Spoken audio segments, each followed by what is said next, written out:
Mm-hmm. Right. It's always a pleasure being at your bar, Mr. Farsley. Here's the standard fee for 2 rooms, my tab, and a little bit extra. I trust we're in agreement? Good. So you agree that the room was unoccupied last night? Very odd for business to be that slow, but sometimes you just have those days, don't you? Must be all the active criminals scaring people off or something, right?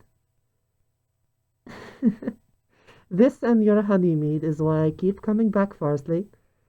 Keep up the good work. And tell your daughter congratulations on that second child of hers, hmm? All right. I'm going to go take care of your little insect problem.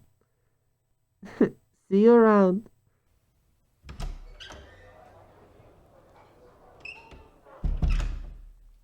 Wake up, bedbug. Ugh, put the knife away, Bug. It's just me. If you didn't want me to come wake you up with a pillow to the face, then maybe you shouldn't be sleeping in so late. What time is it? Well, it's closer to noon than dawn, if that's what you're wondering. Might have reached it already, actually. Or surpassed it? Hey, calm down. You're with me, remember? Hey, you might not want to move that quick. Oh. Ooh, yeah, that'll happen. Hangover, huh? Looks like a bad one, my goodness. I really drank you under the table, huh? Not that that's surprising. Practically had to carry you up the stairs like a sack of potatoes. Oh, don't be a sore loser, Bug. There's a greasy breakfast and a tankard of fresh milk waiting for you downstairs. Your clothes? Oh, I had them washed. They were filthy. They're over there on the desk. Remind me to get you some new ones when you reach the capital. You have to get at least one spare set. Please, I took all the lockpicks and hidden sheaths out of the clothes first, obviously. Can you stop freaking out already and get clothes so we can get going soon? We're wasting precious daylight, Bug. My, oh my, who knew you could be such a dramatic? Surely the hangover can't be that bad. Like an axe to the skull, huh? Fine, fine, I'll help. Don't say I never did anything for you. There. Better? Now hurry up, because that relief won't last if you don't get some food and water in you soon. Okay, fine. I'll get you some privacy. I'll be downstairs getting horses ready. You do know how to ride a horse, right? That doesn't give me a great amount of confidence, Bug. I need to know if a city rat like you has ever had to take long horse rides, because if you haven't, it is going to be a problem for you later. There's truly no shame in it if you lack experience. You know what? I'm going to make an executive decision and brand that as reckless cockiness, so I'll make sure to saddle up my horse for 2. Trust me, your spine will thank me later. Right. Privacy, of course. In a second, then.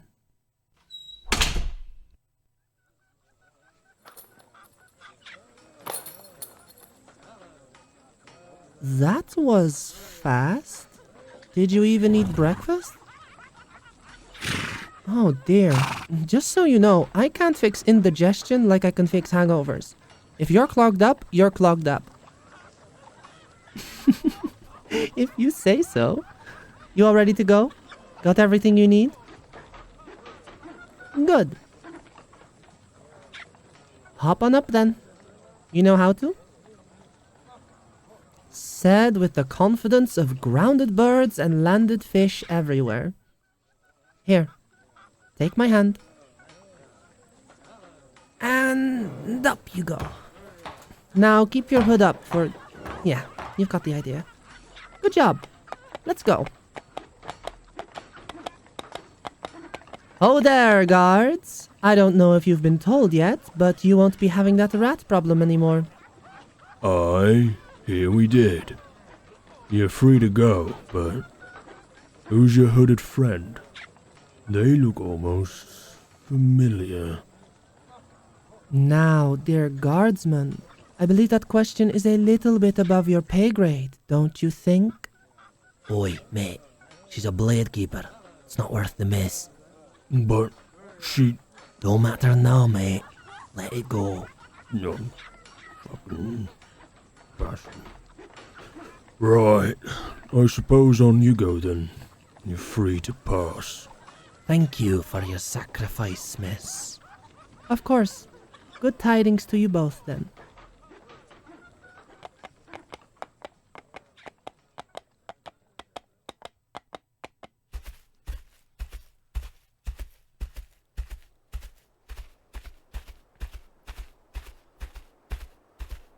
There, we should be far enough out now.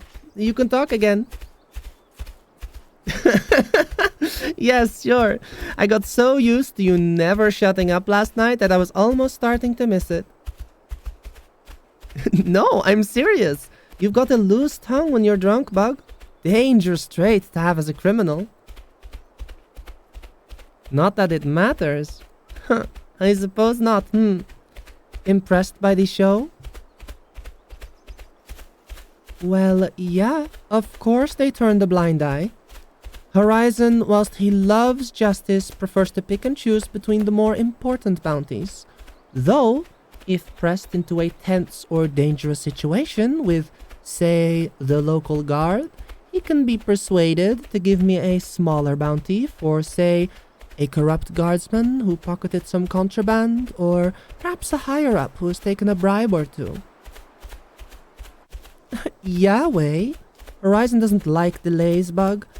A lot of the guards had to learn the hard way that messing with people holding swords like mine is a bad idea. And I'm not the only one. The weapons and their hunger are all different, of course, but the sentiment stays the same. Don't mess with the bearer of a magical blade if you don't want to incur its sharpened edge. Bug, what do you mean, are there really that many corrupt guardsmen? Of course there are, by the very nature of their existence. For every 20 men in positions of power, ordered in a hierarchy and being told their duty is in the name of a just cause, there are 19 corrupt ones. Guardsmen, knights, soldiers. And that one good one, they either get with the program or they get turned on by their colleagues. I thought you would know this as the criminal between us. I only know because of the reason I told you just now, Bug. I've had to deal with a small fry corrupt official bounty or two in my days as a keeper. You stop being surprised by the third or fourth city.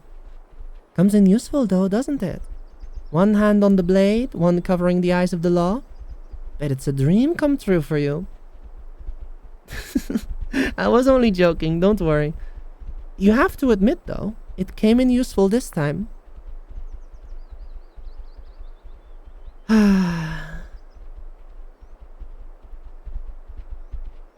So, what do you think? Your first time out of the city? Presumably your first time on a horse? No comment on the air devoid of empty chamber pots and stale rainwater? Right. That's what I said at first as well. I could get used to this. Worst part was that I did, and now it's all just part of the tedium, really. Nah, it's still worth it in the end. I'd rather be doing this than rotting away in some room somewhere doing nothing. You get moments of brilliant peace and wondrous sights that make it all worth it in the end. Every uncomfortable resting place, every biting wind, every droplet of rain and minute of scorching sun, every mosquito bite and muscle cramp. Oh, I'm sorry. Am I taking the appeal out of it for you? Well, I'm sorry, Your Majesty. I promise I shall try to make this trip as accommodating to those of your royal status and standards as I can. Where was it you slept before this again? The sewers? I'm saying you'll be fine, Bug. It's not as bad as I make it sound. Now, want to feel something you've definitely never felt before? No? No elaborating questions. Yes or no answers only. Good enough for me. Hold on tight. Hop, hop. Woo! Hold on.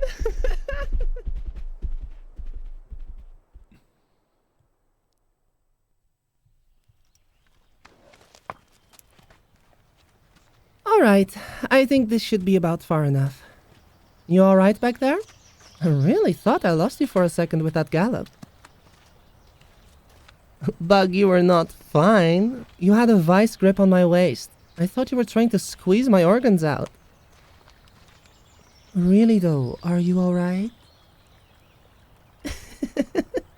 All right. I will lay off. It was fun though, right? That's what I thought. Now, let's get set up, shall we? There's a pretty nice clearing right over there. Would be great for setting up camp and a fire. Plus, there's a little creek running through here. That's fresh water, gives you a nice background ambience for sleep, and it's one less place you can be ambushed from, because walking through water is not exactly silent. One less angle to worry about. Don't worry, Bug. These roads are pretty safe. The Emperor's Guard patrol it regularly, and often the merchants near the capital are rich enough to afford whole slews of hired arms. Only a fool would try to get their loot from these roads. They'd have much more success further south. Alright. I assume you know how to start a fire, right? Good. Get some firewood and a fire going. I'll set up the rest of our things and get our luxury meals prepared. Very well spotted. That was indeed sarcasm. I hope you like dried meats and fruits, because that's what we're having. Okay, good luck, Bug. Don't get eaten by a bear.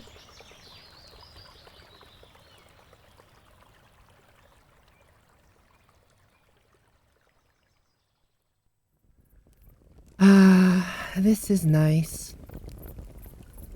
Well, of course it is. Think about it. We're warm, we're fed, we're in fresh air, underneath an endless sea of stars. The company's alright too, I suppose. Alright, I concede. The company is great.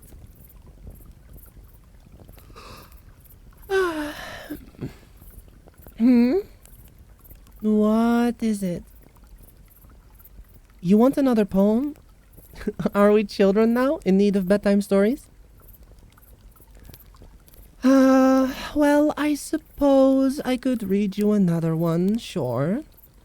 You have been pretty nice today, after all that trash talk yesterday, so I guess I can reward that. Alright. Let's see, which one? Bedtime stories, huh? That gives me an idea. Settle in. You all comfy? I'd almost call you cute sitting there all bundled up like that. Alright. This one is called Storybook.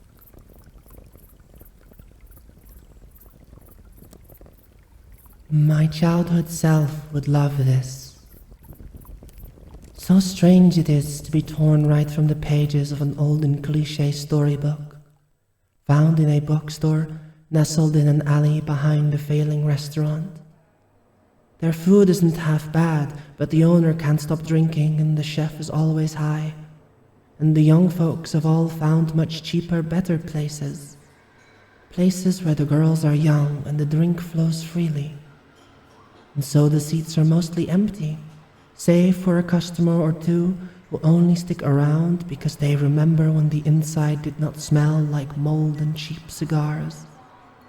A smell so distinct that surely even the rats are bothered by it, in between their nightly banquets held within the pantry walls. No one cares to save a dying business. Except for that man in the bookstore, sleeping behind the counter, whose face is more dog-eared than even his oldest volumes, his hands even drier than the dust under the shelves. in those places hard to reach for an elderly spine like his, and his eyes so full that no ocean could hope to match them. He once spent his days reading every shelf from top to bottom, over and over again, just to pass the hours. And when that old bell chimes upon your entrance, you will understand how every word is etched into his eyelids like a promise, and not even a customer can tear him away from stories he relives with every rise and fall of his chest. Breath rattling like a ring of keys, ribs a creak like rotting wood, hands folded on his stomach, as if every moment slumped into his chair is spent in prayer to those shelves brimming with the passages he mutters under his breath. It is among the quiet rasping and the flickering light of a candle that cannot light even a bookshop as small as this, that the dust would part to show you old forgotten stories of brave and foolish dashing heroes plunging into the unknown, to be armed with not much more than a blade and a stalwart conviction, and perhaps a companion or two, to face the dark like a bonfire, to fight like a cornered animal, to love like a sinner, to carve your name into history as if it were a thick old tree, to be unmistakable, incorrigible, unforgettable, so one day you might be rediscovered on the pages of an old and cliche storybook, found in a bookstore, nestled in an alley behind a failing restaurant, whose owner is about to pour his last copper into a poorly cleaned glass. So strange it is to do the unforgettable, but my childhood self would love this.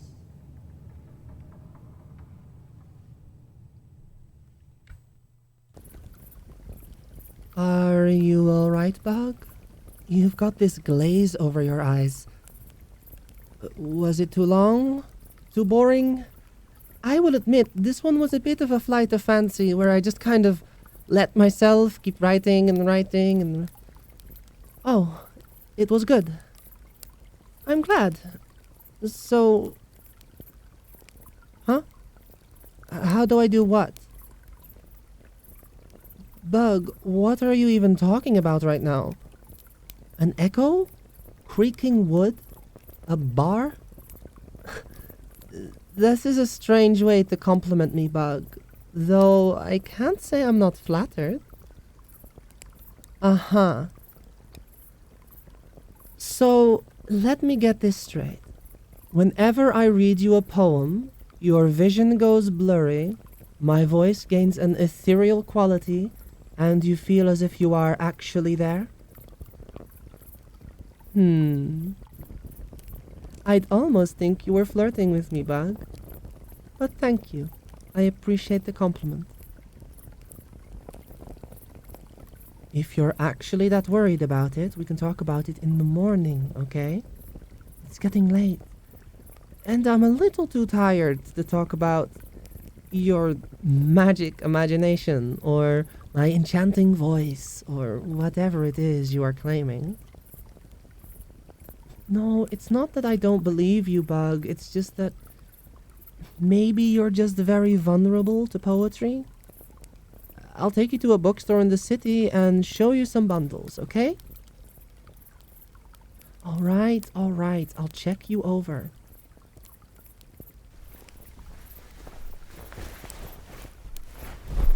You're not sick. That's good at least. No active magic or curse that I can tell. No poisons. No demons trying to possess you. No celestial presence emanating from you. No trickster spirits around. Bug, I really think you might just be tired. Have you considered that as an option? You have gone through a lot in the last week. And trust me when I say that exhaustion can do really strange things to trick the mind, especially in calm moments like that. I've been there myself, you know. let's just see how we feel in the morning. Okay? Okay. Good night, Bug. Rest up, okay? You deserve some peace after being in that city for so long. Rest easy, knowing you're finally able to rest up properly with a magical blade-bearing, spell-wielding, bounty-hunting protector at your side. I'll keep you safe. Yes, you too. Good night.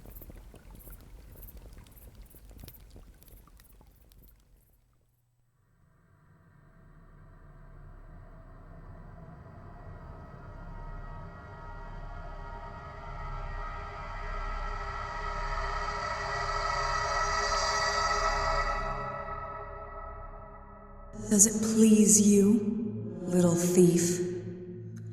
Those honeyed words from a bitter tongue, carved from the battered steel of a broken household. I sense your delight when she shares them. Souls of places long forgotten, fragments of people that no longer exist, their place in this world warped beyond recognition. Why do you think she clings to them so tightly? It takes a distinct wrongness in the soul to muse with words this war-torn, sweet thing. Yet you lap them up like a starving dog, regardless, the thinly veiled griefs that weigh heavy on her tongue. You want to take them away, don't you? You want to absolve her, don't you?